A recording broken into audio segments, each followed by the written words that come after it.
Lord be with you. A reading from the Holy Gospel according to Luke. When the angels went away from them to heaven, the shepherds said to one another, "Let us go then to Bethlehem to see this thing that has taken place, which the Lord has made known to us." So they went in haste and found Mary and Joseph and the infant lying in the manger.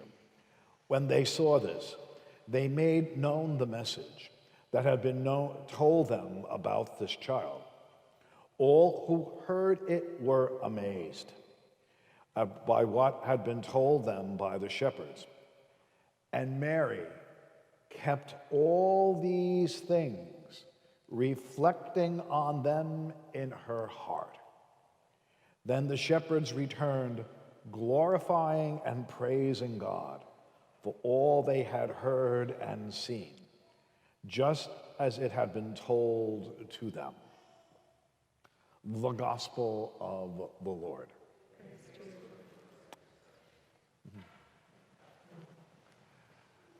I would first like to extend my prayers that you will have a happy and a blessed Christmas. I speak not only for myself, but for Monsignor Lapinto and Father Grimovich. This is still a blessed and wonderful time of year, however difficult it may be this particular year. I remember my parents telling me about what Christmas was like during the Second World War. My father was off in Europe fighting, and my mom was home. And I now understand why, if the Christmas song "I'll Be Home for Christmas" was sung, my parents would kind of hold hands and almost tear up. So for those of us who are not being able to see our families as this season, let us remember that the church is a family, that because of what we celebrate here today, Jesus has truly made us brothers and sisters. And it is also good to see so many and hear so many familiar things at Christmas time. We have the hymns so beautifully sung and played by our music ministry.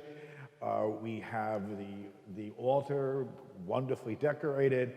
We see the creche and all the symbols within.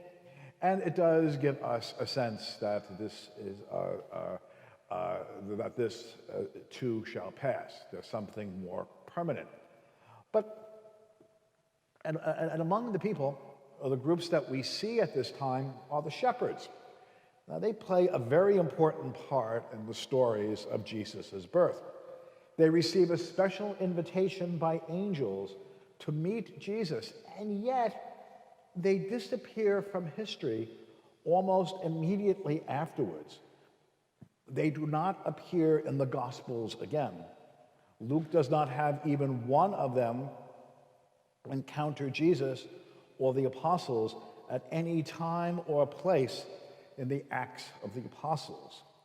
There are no, as far as I can tell, legends about them. The closest is I have some vague memory of a shepherd's carol, but I can't even put the words to it. But so despite their powerful introduction to Jesus, why did they simply vanish? Luke's answer is simple. They did not ponder. Mary did. And we are asked today if we will. We find Mary a mere child caught up in history. She has given birth far away from home and family because of an edict of a distant Rome about a census. Yet she will be a passive handmaid only to God and seeks to find her place in the new reality that she is bringing into being. If Mary just bore Jesus and went no further, she would have been cast into the same oblivion as the shepherds. She is remembered because she is a disciple, an active follower of Jesus. And the shepherds are forgotten because they were not. Mary opened her heart to Jesus. We first meet her in Nazareth. Her response to the angel's greeting was to ponder what sort of greeting this might be. This Sunday, we will read Mary's meeting with Simeon the prophet in the temple, and he will tell her that a sword will pierce her heart. This is a Semitic way of saying that she too will be tested, so that the thoughts of many hearts may be revealed. Also, after returning to Nazareth, having found Jesus in the temple, a very bewildered Mary kept all these things in her heart. She indeed would be tested in ways she could not understand at the time. But she developed an interior life and was like well-prepared ground that could produce 100-fold. The birth of Jesus became part of her. She took this inside her heart, but it stayed outside of the shepherds' hearts, a memory soon forgotten. We have been tested this year. Did we ponder in this who Jesus is and what this means? Pondering revealed for me the importance and true meaning of many doctrines and teachings of the church. I certainly knew their definitions, but this year they made the journey from the head to the heart. Let us look at three. The common good.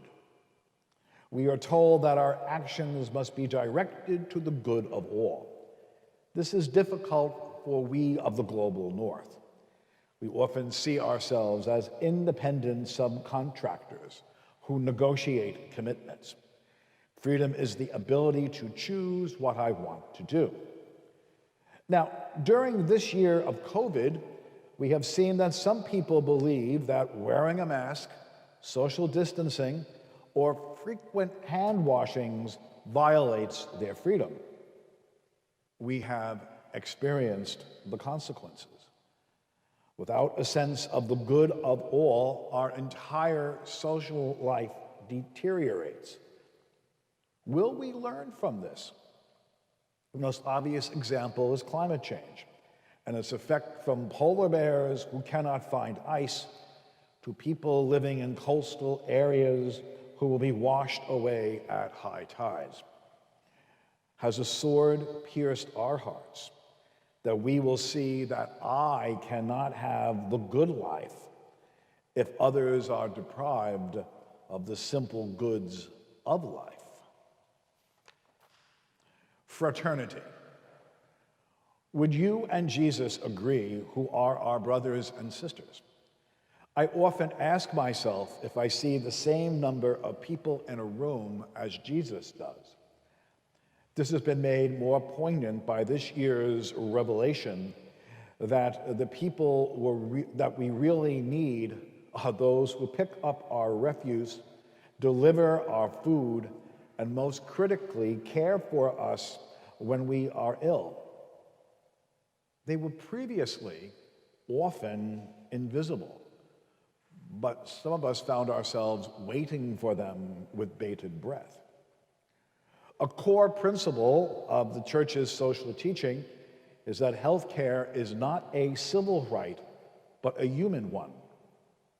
At the very least, this experience has taught us the need, in simple decency, to provide health care for everyone, particularly those who risk their lives for us. We need to ponder how this can be most humanly and efficiently accomplished. Church teaching tells us what we need to see, not how we get there.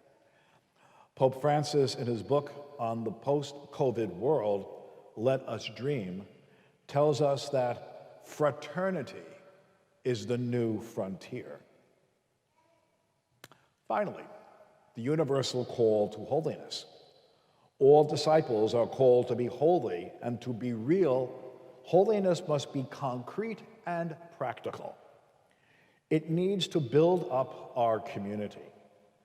This year has required that we look at community in an unusual way.